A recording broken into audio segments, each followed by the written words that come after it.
लोकसभा चुनाव 2024 के लिए सभी राजनीतिक दलों ने तैयारियां शुरू कर दी है।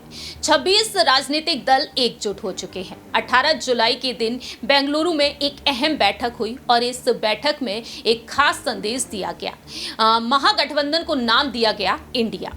आपको जानकारी दे दें कि प्रधानमंत्री नरेंद्र मोदी के विजय अभियान को रोकने में जुट चुकी हैं विपक्षी पार्टियां।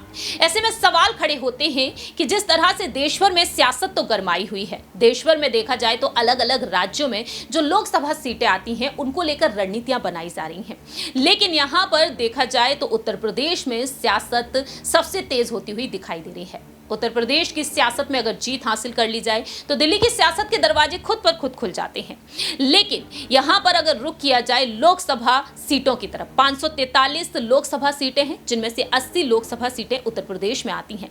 ऐसे में यहां पर सवाल खड़े होते हैं बहुजन समाज पार्टी और समाजवादी पार्टी के लिए कि किस तरह से यहां पर कुछ आंकड़े उनके लिए मुसीबत बन चुके हैं।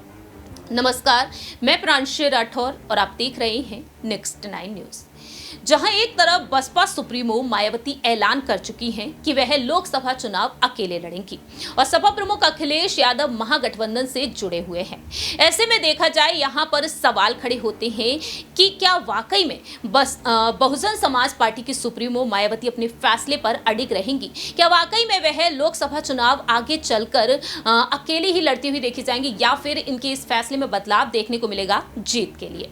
ऐसे में यहां पर सवाल ये खड़े होते हैं जो बीते पिछले सालों में हमने देखे हैं, जो आंकड़े देखे हैं जब बीजेपी जीत हासिल करती हुई नजर आई है, और ऐसे में यहां पर मायावती और अखिलेश यादव क्या इन आंकड़ों पर रुख करते हुए क्या वाकई में यहां पर 2024 में कुछ अन्य लोकसभा सीटों में भी अपने वर्चस्व को बना पाएंगे या फिर नहीं?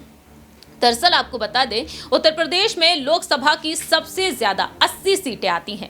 देश भर की 543 सीटों में से उत्तर प्रदेश में 80 सीटें हैं और पहले स्थान पर आता है। 2014 और 2019 में जब लोकसभा चुनाव हुए तो बीजेपी की जीत में बीजेपी ने उत्तर प्रदेश में एक अहम योगदान यहां पर निभाया, जीत हासिल की थी। और ऐसे में विपक्षी पार्टियों के लिए बीजेपी को हराने के लिए उत्तर प्रदेश के उनके किले को गिराना जरूरी हो गया है। जानकारी के लिए आपको बता दें कि 2014 और 2019 में लोकसभा चुनाव जो हुए, उत्तर प्रदेश की जनता ने सभी को हैरान कर दिया। 80 लोकसभा सीटों पर देखा गया कि लोकसभा चुनाव में एनडीए ने जीत हासिल की। वहीं 2014 की अगर बात की जाए तो 80 सीटों में से 71 सीटों को अकेले बीजेपी ने अपने नाम कर लिया। 43% वोट शेयर हासिल किया गया और कुल वोट प्रतिशत एकमात्र 1% वोट हासिल कर अपना दल को 2 सीटों पर जीत मिली। वहीं दूसरी ही तरफ समाजवादी पार्टी को 22% वोट के साथ 5 सीटों पर जीत मिली और 8% वोट के साथ कांग्रेस को सिर्फ 2 ही सीट पर जीत हासिल हुई थी। आरएलडी को 1% वोट मिला और उसका खाता तक नहीं खुला। वहीं 2014 में मायावती की पार्टी बसपा के लिए सबसे बुरा साबित हुआ था। दरअसल आपको बता दें कि राष्ट्रीय पार्टी के रूप में पहचान रखने वाली बहुजन समाज पार्टी 20% वोट पाकर एक सीट जीतने तक को तरस गई थी।